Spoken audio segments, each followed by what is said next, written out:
Hi, as you heard, I'm Gina DeMeester, and on behalf of my siblings, Sherry Lockard and Rob Derck, we are very honored to be able to share our parents' story with you, Bob and Ann. Their story is a story of love, commitment, drive, and determination. They both started with pretty humble means. Bob moving to I just saw him back there smiling, so it just caught me. Bob moved to Michigan when he was 10 years old with his parents and his sister. And he started school in the country school, Norton Country School. And when he became a freshman, he transitioned into Sparta High School. Mom lived in Michigan all of her life, and she lived with her parents and five older siblings. She says that she kind of was forgotten and always complained about having a flat spot on the back of her head because nobody ever turned her over when she was an infant. But she went to Sparta schools all of her school career. Mom and Dad met on a double date. Some of you may have known this, but they were on a date. Dad was with Emily, and Mom was with Ron. And they were out cruising around like you used to in your cars and playing the music. And they came across on a bridge, and they stopped and started dancing on the bridge. And then the song Earth Angel came on, and they switched partners. And they never switched back.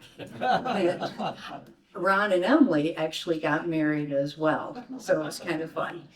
Mom and Dad were married in 1956. They had the three of us. They have 9 grandchildren and 14 great grandchildren. Actually, it's 13 and 3/4. I'm going to have my first grandchild in January, and hopefully they'll have a lot more great grandchildren after that. Dad's career started at Sparta Foundry. He started on the drawing board in the engineering department and worked his way up to chief engineer. He worked there for many years and then transitioned into American Seating, where he started in their sales department. This kind of inspired him to become an independent sales rep, where he worked for a couple of different manufacturing companies selling their product to other large businesses. While he was doing this career and growing, he also started many other businesses, as well as growing a family.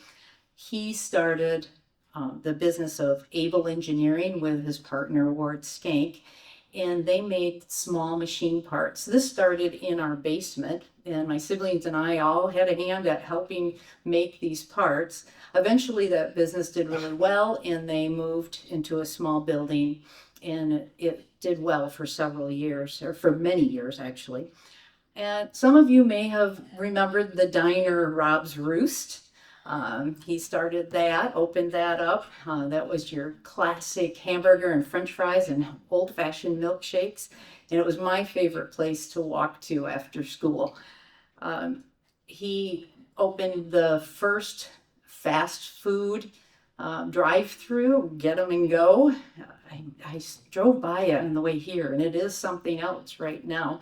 And I did notice, Dad, that the Tasty Treat is for sale if you wanted to start a new investment.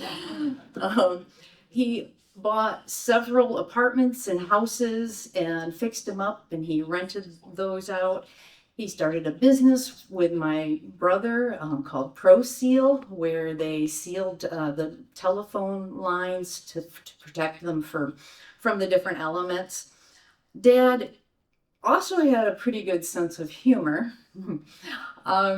One year for Easter, they loved to hide our baskets. They took my brother's and hung it out the bedroom window, the second-story bedroom window.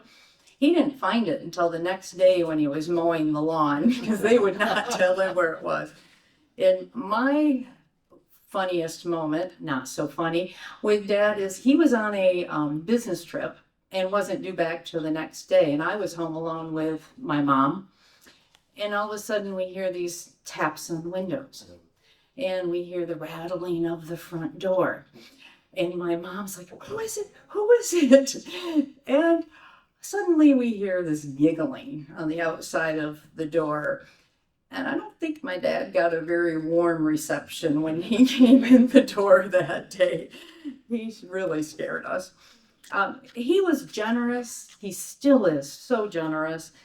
And he would help people who maybe couldn't purchase a house because they didn't have the funding for it. So he set up land contracts with them. He donated his time, his energy, his finances, money to so many people. He touched many, many lives. He was involved very much in Holy Family Catholic Church and involved with a lot of different areas within that church. Well, Dad's career came full circle when he was 57 years old. Sparta Foundry came up for sale. And that was probably one of the biggest debates I remember, not arguments, but talking it through on, do I purchase this foundry? And they decided to go for it. And he bought that foundry, and for the 3 years that he owned it, it thrived. The sales just increased. He had many people in Sparta that were working for him, and they all loved and respected him very much. He sold the foundry at 60 and retired to do more of the fun activities that him and Mom like to do, traveling, golfing, putzing. He's so very, very handy. He still, at 88, is fixing things and putzing around.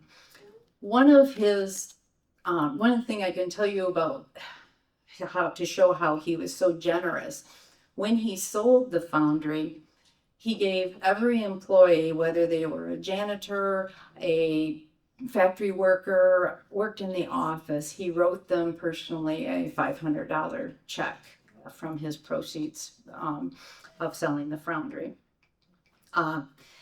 Even though he's been very successful, he has never, ever thought that he was better than anybody. He's always been very humble and very modest about the things that he has done. He's very kind and very caring and one of the most generous men that I know. Now, Mom, she could not be outdone by Dad. She was just as driven. And when I was 18 months old, she decided she wanted to go back to school. She's very artistic. I have one of her drawings over there. It's of our oldest daughter when she was quite young. And she either wanted to get into cosmetology. For those of you who are younger, that is hairstyling, if you don't know what cosmetology is, or go into interior design. And I believe she told me her mother-in-law, Dad's mom, encouraged her to do cosmetology, and that was an excellent choice for her. And once she graduated from cosmetology school, she wanted, of course, to own her own business. And back in those days, you had to work under somebody a year before you could own your own business. So to get around that, they started Tip Top Beauty Salon, and she just hired somebody with more experience that she could work under for that year. Tip Top was in the old Sparta parking lot. I don't know what they call it now, but it used to be called the Lot when I was a kid. And in the front of that, she started a clothing store called Anne Marie's House of Fashion. And it did very well. Both of the businesses did very well, so they decided that they needed to purchase a building. And they ended up buying Heck's Shoe Store. It used to be on the corner of Division and Union. And it became Anne Marie's, which was a landmark in Sparta for over 50 years. There are a few other businesses that happened in that business that are in that building. The shoe store stayed for a while. She had Anne Marie's House of Fashion in there. She had a craft antique store in there, but then they've decided that they were just going to expand to the whole building. And the beauty shop employed, I think, they've had about 8 chairs in there when they expanded it. And throughout all of the years, she employed so many different stylists, and they all loved and respected her. My sister and I had the privilege of both working for her. I went and did other things, but my sister stayed with her. And when my mom retired, she took over and managed the building until we sold it to Choice One. Kelly, we're going to see it. There you are, right in front of me. I think it was, we moved out 2021, 22, that time frame. She had many clients that loved her and respected her. And back in the day, every week they would be in getting their hair done.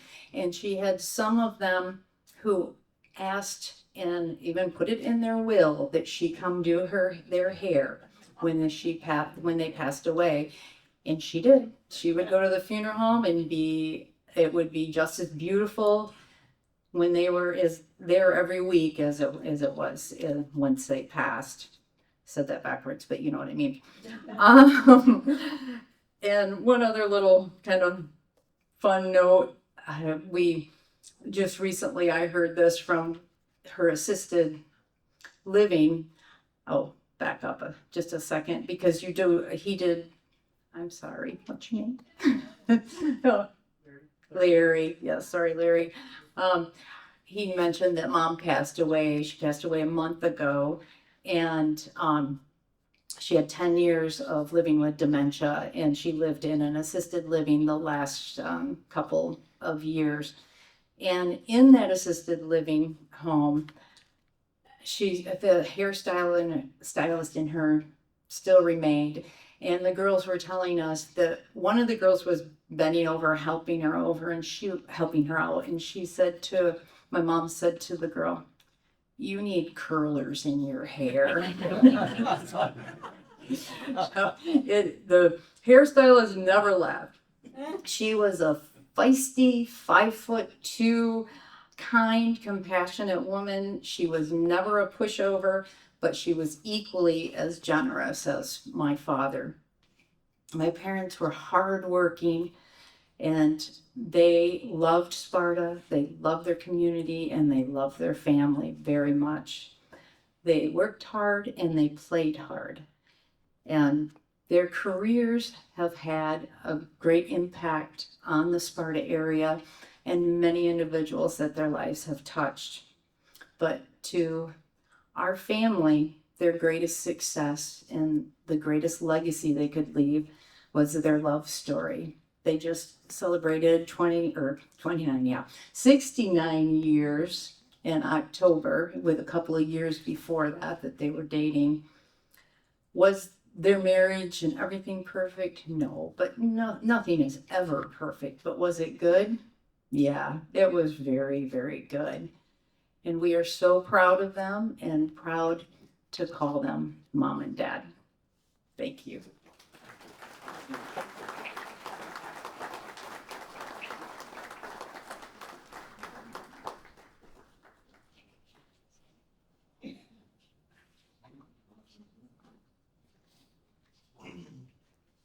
Hi. I thought at the last minute I'd get up here and say a few words after I followed Gina. So I have 3 kids. They're all here. Why don't you stand up? Gina, Rob, and Sherry. Sherry has taken over as the beautician and does hair now. And Rob moved over by Grand Haven, and Gina's over there too. But just thought I'd get up here and say hi.